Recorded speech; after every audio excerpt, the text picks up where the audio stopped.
الحمد لله نحمده ونستعينه ونستغفره ونؤمن به ونتوكل عليه ونعوذ بالله من شرور أنفسنا ومن سيئات أعمالنا من يهده الله فلا مضل له ومن يضلله فلا هادي له ونشهد أن لا إله إلا الله وحده لا شريك له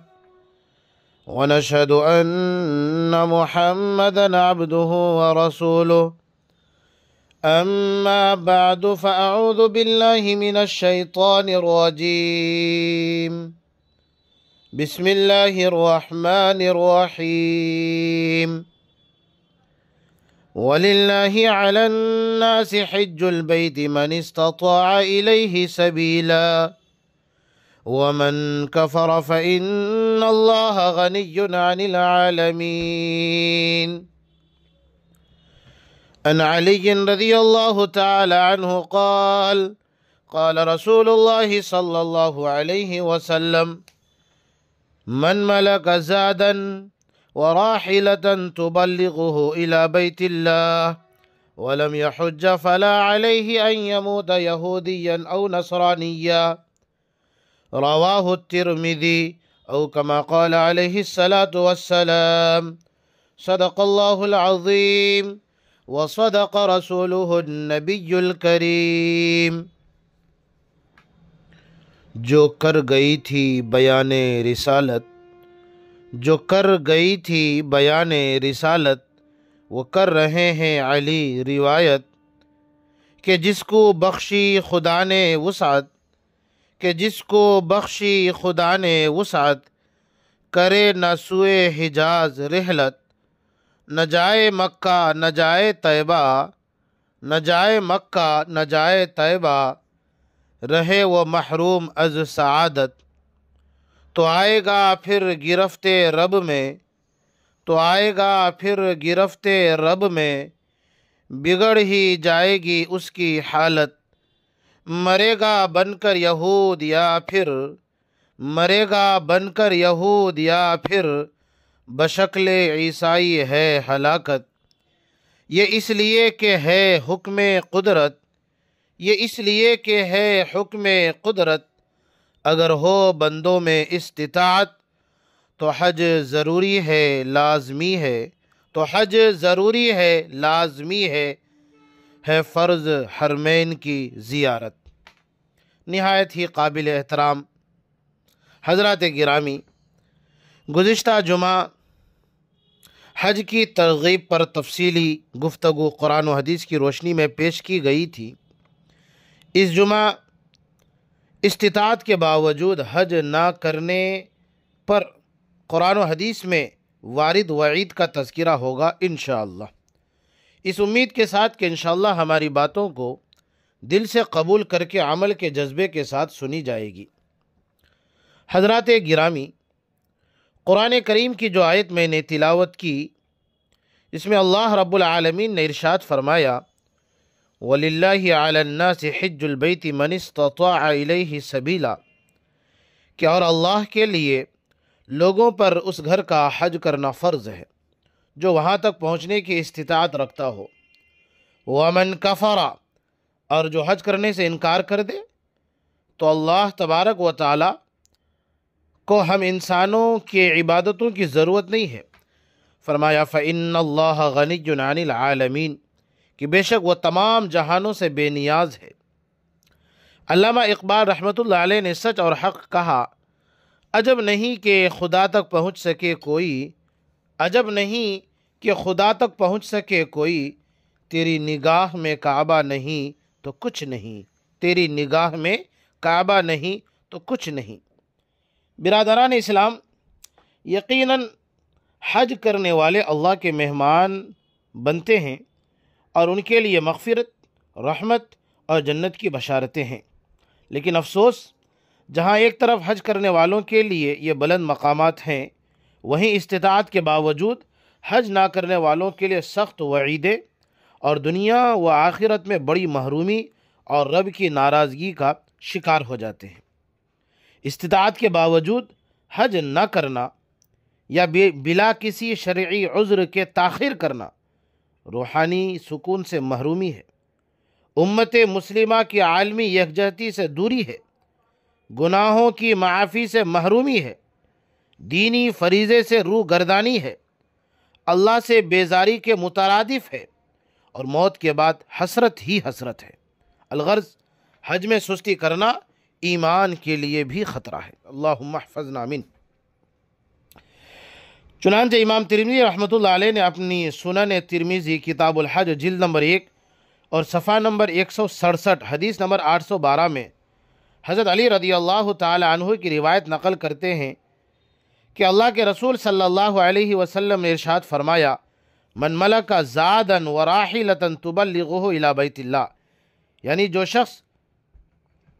سفری خرچ اور ایسی سواری کا مالک یا اس کا انتظام ہو جو اسے بیت اللہ تک پہنچا سکے، ولم یحج، اور وہ حج نہ کرے، فلا علیہ ان یموت یہودیا او نصرانیا، تو اس میں کوئی فرق نہیں کہ وہ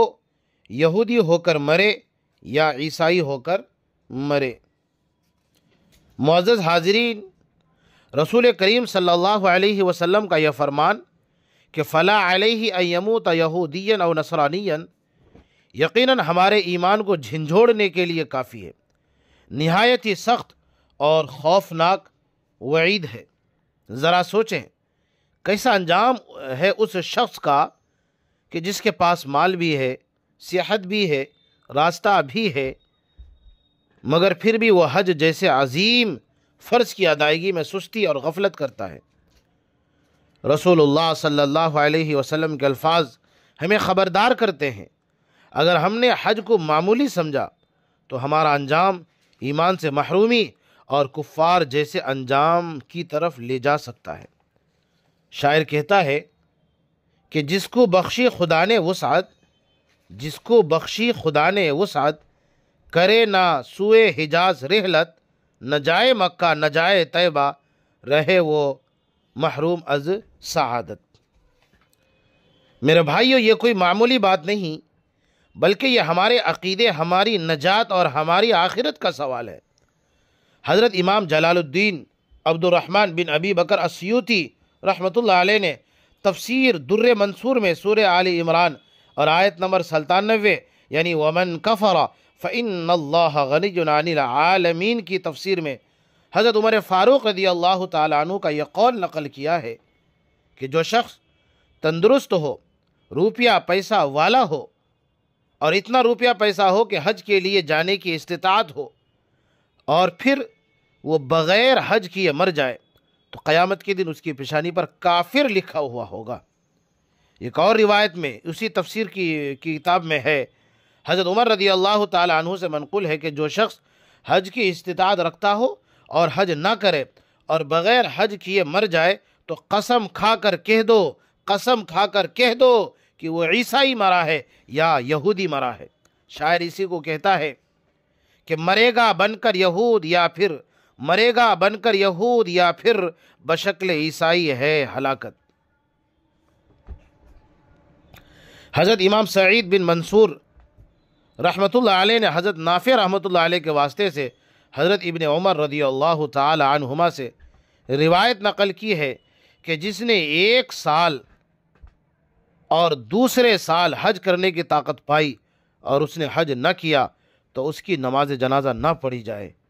حضرت امام ابن ابی شیبہ نے حضرت سعید بن جبیر رحمۃ اللہ علیہ سے روایت نقل کی ہے کہ اگر میرے پڑوس میں کوئی خوشحال آدمی ہو اور وہ مر جائے جبکہ اس نے حج نہ کیا ہو تو میں اس کی نماز جنازہ نہیں پڑھوں گا۔ اللہ اکبر۔ حضرات صحابہ اور تابعین رضوان اللہ تعالی علیہم اجمعین استطاعت کے باوجود حج نہ کرنے والوں کے لیے کس قدر سخت نالہ اور ناراضگی کا اظہار کرتے ہیں۔ حضرات، یہاں ایک مسئلہ بھی بتاتا چلوں کہ حج کی استطاعت کے باوجود بغیر حج کیے مرنے والے کے بارے میں حضرت عمر رضی اللہ تعالی عنہ اور دیگر حضرات کا مذکورہ ارشاد ممکن ہے کہ یہ ان کی یہی تحقیق ہو یا ان کی یہی رائے ہو، ورنہ حضرات علماء کرام کے نزدیک حج نہ کرنے سے کوئی شخص کافر تو نہیں ہوتا بلکہ انکار سے کافر ہوتا ہے، اور استطاعت کے باوجود حج نہ کرنے والا فاسق کہلاتا ہے۔ حضرات سامعین، جب اللہ تبارک و تعالیٰ ناراض ہوتا ہے تو لقمہ نہیں چھینتا بلکہ سجدے کی توفیق چھین لیتا ہے۔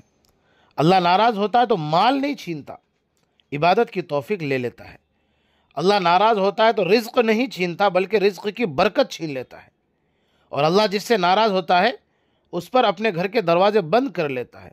نہ نماز پڑھنے کی توفیق دیتا ہے، نہ تلاوت کی توفیق دیتا ہے۔ اللہ جس سے ناراض ہوتا ہے اسے اپنے راستے میں صدقہ خیرات کرنے کی توفیق نہیں دیتا، اور اللہ ناراض ہوتا ہے تو حج و عمرہ کی سعادت بھی نہیں بخشتا، بلکہ جو لوگ حج میں سستی کرتے ہیں ان کے بارے میں یہ خطرہ ہے کہ کہیں اللہ تبارک و تعالیٰ اس غفلت کی وجہ سے اور سستی کی وجہ سے ہمیشہ کے لیے حج سے محروم نہ کر دے۔ حضرت پیر ذوالفقار صاحب نقشبندی دامت برکاتہم نے خطبات فقیر میں ایک انتہائی سبق آموز واقعہ بیان کیا کہ ایک بہت بڑا مالدار اور رئیس تھا۔ اللہ نے اتنا مال و دولت سے نوازا تھا کہ روزانہ عمرہ کر سکتا تھا۔ اس نے امریکہ، برطانیہ، فرانس اور مغربی دنیا کے کئی ممالک کے 1 سے زائد 20 اسفار کیے، لیکن افسوس حج و عمرہ کا کوئی ایک سفر نہیں کیا۔ لوگوں نے حج کی ترغیب دی اور اسے سمجھایا کہ بھئی اللہ نے مال و دولت سے نوازا ہے، حج کرنے کے لیے چلو، تم پر حج فرض ہے۔ تو پہلے تو خوب انکار کیا، لیکن جب بار بار لوگوں نے سمجھایا اور اصرار کیا اور اصرار بڑھتا چلا گیا تو مجبوراً حج کے لیے تیار ہوا۔ جب حج کے لیے تیار ہوا تو پاسپورٹ، ویزا اور آنے جانے کا ٹکٹ کا بھی نظم و نسق ہو گیا اور ٹکٹ بھی بن گیا۔ اب صرف سفر حج کی روانگی کے لیے 2 دن باقی تھے کہ اچانک کہیں سے اس کے کچھ دوست آ گئے اور کہنے لگے کہ تو حج کے لیے جائے گا، 15-20 دن لگیں گے، روپیہ پیسہ الگ خرچ ہوگا، جبکہ تو اپنے شہر میں رہ کر کے اتنے دنوں میں لاکھوں روپے کی کمائی کر سکتا ہے۔ اور سنو، یہ تو حج کا مہینہ ہر سال آتا رہتا ہے، لوگ ہر سال حج کے لیے جاتے رہتے ہیں، یہ کوئی نئی بات تو نہیں ہے۔ تم آئندہ سال حج کر لینا اور اس سال رہنے دو، نقصان ہو جائے گا تمہارے کاروبار کا۔ دوستوں کے کہنے پر اپنا ارادہ بدل دیا۔ پھر جب ایک دن باقی رہ گیا حج میں جانے کے لیے تو لوگوں نے خوب سمجھایا، لیکن اس مالدار رئیس نے یہ کہہ کر انکار کر دیا کہ تم لوگ جاؤ، میں نہیں جاؤں گا، میرے پاس وقت نہیں، میری کاروباری مصروفیت ہے، میری تجارت میں نقصان ہو جانے کا خطرہ ہے، حج تو ہر سال ہوتے رہتا ہے، میں کسی اور سال دیکھ لوں گا۔ میرے بھائیوں، اس طرح سے یہ مالدار حج پہ نہیں گیا۔ حج پہ جانے والے اس کے ساتھی جب حج کر کے واپس لوٹے تو واپسی کے 2 دن کے بعد ٹھیک تیسرے دن اس مالدار شخص کا انتقال ہو گیا، جو حج کے لیے جانا چاہتا تھا لیکن دوستوں کے کہنے پر نہیں گیا اور جانے سے انکار کر دیا، اور اس کی بھی آنے جانے کی ٹکٹ اور دیگر ضروریات اور ویزا وغیرہ یہ سب کا انتظام ہو چکا تھا۔ لیکن افسوس، اگر حج میں گیا ہوا ہوتا تو اللہ تبارک و تعالیٰ کی طرف سے اگر توفیق مل جاتی حج کی، حج کر کے آ جاتا، سارے گناہ معاف ہو جاتے، دوبارہ کوئی گناہ نہیں ہوتا، اللہ بھی اس سے راضی ہو جاتا اور گناہوں سے پاک ہو کر اللہ سے جا ملتا، کتنا بڑا خوش نصیب ہوتا۔ لیکن افسوس، جس کاروبار اور مالداری کے چکر میں حج جیسے عظیم فریضہ کو چھوڑ دیا،